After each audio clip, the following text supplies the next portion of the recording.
Okay, so ready for this. It might just kind of turn things upside down a little. You know how we think about, well, thinking. We're diving into the mind, but not like, just positive vibes and all that. This deep dive is about how our minds, get this, are basically the powerhouse behind war. And peace, too, actually. At Oh. least that's what this Danish philosopher Martinus argues. It really is mind-blowing when you think about it, right? We get so caught up in the stuff we can see, like tanks and negotiations and all the political back and forth. But Martinez, he's like, hold on, let's go deeper. He wants us to look inside, at the root of it all, which he says is our own minds. So less about what's happening out there on the battlefield, more about the hidden battlefields inside all of us. Okay, now that's a deep dive I can get behind. So we've got 4 of Martinus's articles as our map for this journey. The secret power behind weapons, the road to peace, the day of judgment, and get this, amidst the birth pangs of a new world epoch. It's a lot. Yeah. Where do we even begin to untangle this connection between, like, our thoughts and something as massive as war? Well, Martinez, he points to this thing he calls the false belief. Basically, it's this idea that's stuck in our heads, that all our unhappiness, all our problems, they're all because of other people. If only they weren't so messed up, right? If only they weren't so greedy, so aggressive, then I could finally be happy. And it's this false belief, he says, that leads to wanting revenge, to needing power over everyone else, and ultimately to war. So instead of looking inward at ourselves, at maybe our own stuff, we're wired to point the finger. It's like it's easier to blame someone else than to deal with whatever's going on inside of us. You got it. And in his article, The Secret Power Behind Weapons, Martinez uses a pretty heavy example. The Inquisition, all those horrific things that were done, and people believed they were doing it in the name of a loving God, shows you how dangerous and how messed up that false belief can be, even when people think what they're doing is right. It's scary when you think about it, the justifications we come up with for conflict, both as individuals and as whole societies. Like if we're always the victims, then any action, even a really horrible one, can seem, rational, justified. Exactly. But, and this is important, Martinez doesn't just leave us, stuck with this dark side of humanity. He gives us a way out, a way to transform this whole destructive pattern. So if our minds are the problem, then our minds also have the solution.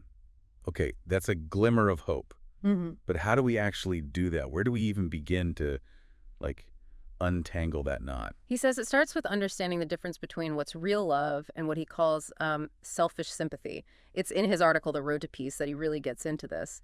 A lot of times we mix up wanting to be liked by important, powerful people, mostly so that we can get something out of it, with actual true love. He calls this snobbery. And he says it's just another form of egotism, which is the fuel for all the conflict in the first place. So it's like figuring out the difference between, love that's about what I can get, what's in it for me, versus a love that's, bigger. Less about me and more about something bigger than myself. You got it. And here's where it gets really interesting. Martinez, he says that this self-centered thinking, this me-first attitude, it goes so deep that it even messes with how we try to create peace. Like, in The Road to Peace, he says something really controversial about making everyone join the military. He thinks it backfires. He's saying that people who are truly against war, deep down in their core, they're essential for building a peaceful world. We need to listen to them, not silence them. Wow, that's a powerful idea. So instead of forcing everyone into the same mold, we need to make space for people who embody peace to show us the way. I love that. But how do we actually make that inner shift? I mean, as individuals, how do we go from it's all their fault and me, to genuine love and understanding? That's where things get really mind-blowing. Martinez says we have to develop our intuition, that inner knowing. He says we need to connect with what he calls the Holy Spirit. Whoa, okay. Before anyone starts thinking we've gone all preachy here, you said this isn't about, traditional religion, right? So what does Martinez even mean by this Holy Spirit, and how does it fit into everything else we've been talking about? You're right, he's not talking about some dude in the clouds judging us. When he says Holy Spirit, he means a state of pure love and understanding, like a deep connection to something way bigger than just us. So we're talking about connecting to something bigger than ourselves, a more universal kind of love. I can see how that could change everything, not just for us, but for the whole world. Right. And this is where Martinez's ideas about the Day of Judgment come in. Remember that article? It's pretty relevant to all of this. Yeah, the one where he talks about the Day of Judgment. Yeah. Not exactly a cheery topic. Most people don't think of Judgment Day as a good thing. How does Martinez change things up? Well, he says it's not like this literal event, with fire and brimstone and some god deciding everyone's fate. It's more like a period of, I don't know, a reckoning, a wake-up call for humanity, where we have to face the music, so to speak, for what we've done. Okay, so less about punishment and more about being accountable for our actions. Like the universe is holding up a mirror to us, showing us the consequences. Exactly. And remember how Martinus believes in reincarnation? Well, he's saying that this day of judgment isn't a one-time deal. It's like an ongoing process where we keep experiencing the effects of our actions, lifetime after lifetime. So we're on this cosmic learning curve, making choices, and then, I don't know, dealing with the fallout in this life or maybe the next one until we finally get it right. Exactly. It's about growth, about evolving, not about some divine punishment. He even calls it the birth pangs of a new world epoch in one of his articles. It's like we're going through this messy, intense, but ultimately hopeful transition to a new way of being. It's interesting how he frames even the toughest times as chances to learn and grow, as a sign that something new is trying to break through. Yeah, and he's clear that this change, it's not going to just be handed to us. It all comes down to the choices we make, each and every one of us, every single day. It's about recognizing that battleground inside of us, the one where we're always judging ourselves, comparing ourselves, and always coming up short. That inner critic, right, that voice of fear and self-doubt can really hold us back from becoming who we're meant to be. Totally. And that's where cultivating the Holy Spirit is so important. Remember, it's not about dogma or blindly following something. It's about actively nurturing that connection to love, to compassion, to understanding, both within ourselves and in how we interact with the world around us. So it's about actively challenging that false belief that tells us we're separate, that our happiness depends on other people or things outside of ourselves, and instead trying to cultivate a more expansive, connected way of seeing ourselves and the world. Yes.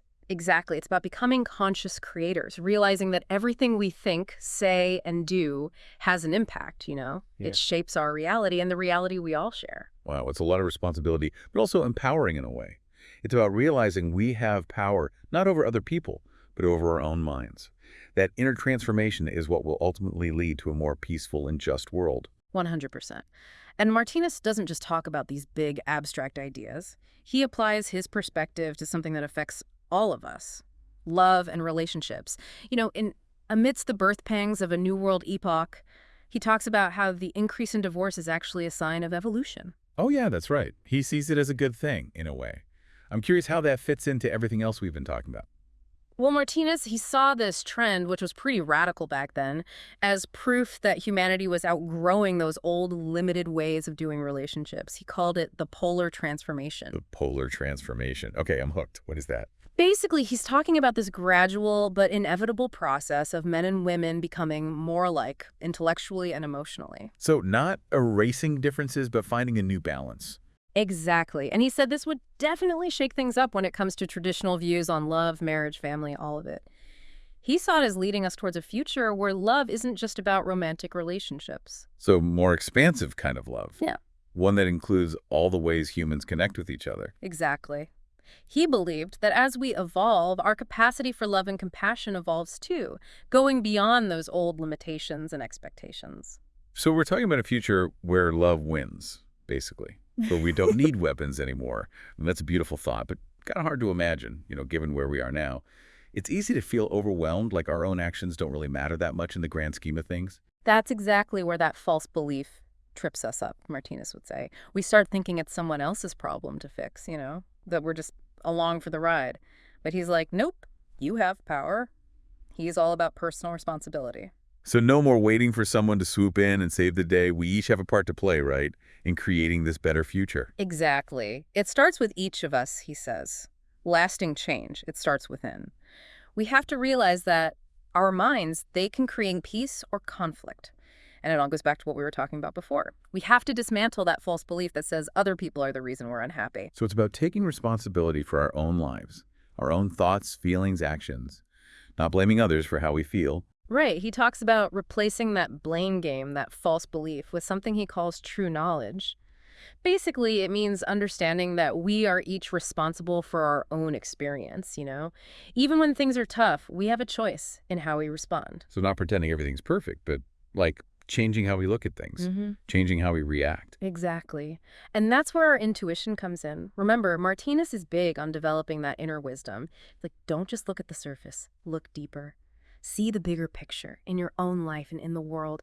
Connect with that universal intelligence, that Holy Spirit. It helps us see how everything is connected. Trusting that there's a plan, even when things feel chaotic. Hmm. I like that. Yeah. And he doesn't just tell us to do that without giving us tools, you know? Martinez talks about meditation, being in nature, surrounding yourself with beauty and positivity. These things matter. So it's like instead of focusing on all the bad stuff, we need to feed our minds and souls with things that lift us up. Exactly. And he believed that the more people who do this, who go on this journey of inner transformation, well, it's like a ripple effect. It spreads outwards, and eventually it changes the world. It's like that quote, "Never doubt that a small group of thoughtful, committed citizens can change the world. Indeed, it's the only thing that ever has." Totally. And Martinez takes it even further. He's saying we're not just bystanders hoping things will get better, we're active participants. And it all starts with us, with the choices we make every day. It's a lot to think about. It can feel overwhelming, but it's also hopeful. We have so much more power than we realize. We can change ourselves, and that changes the world. That's what's so amazing about Martinez's philosophy. He gets real, he talks about the good and the bad. But at the end of the day, he reminds us that we always have a choice. In every moment, we can choose love. We can choose understanding. We can choose to be part of creating a better world. This has been an incredible deep dive. I don't know about you all listening, but I'm feeling inspired. Like, world peace isn't some far-off dream. It starts with us.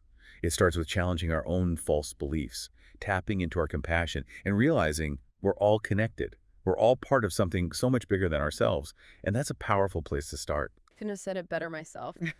Martinez wants us to remember we don't have to wait for peace to come from somewhere else. It starts within each of us. And when we cultivate that inner peace, well, we're creating a more loving and harmonious world for everyone.